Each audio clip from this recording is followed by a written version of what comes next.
America కరెక్ట్గా చెప్పాలంటే Bommarillu father లాంటిది.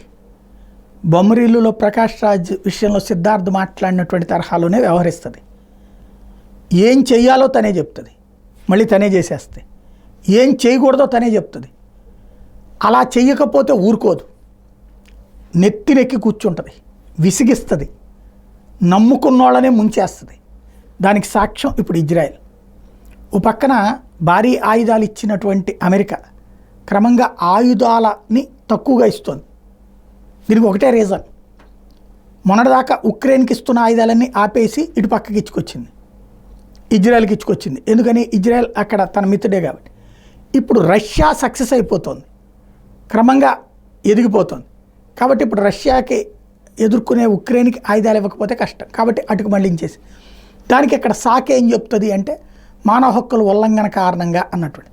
మరి రష్యా ఉక్రెయిన్ మధ్య జరుగుతున్న దాడిలో కూడా సాధారణ పౌరులు చచ్చిపోతున్నారు కదా, మరి అక్కడ మానవ హక్కులు ఉండవా? ఒక్క ఇజ్రాయెల్ దాడి చేసినటువంటి చోట్ల మాత్రమే మానవ హక్కులు ఉంటాయా? ఇదో విచిత్ర ప్రశ్న.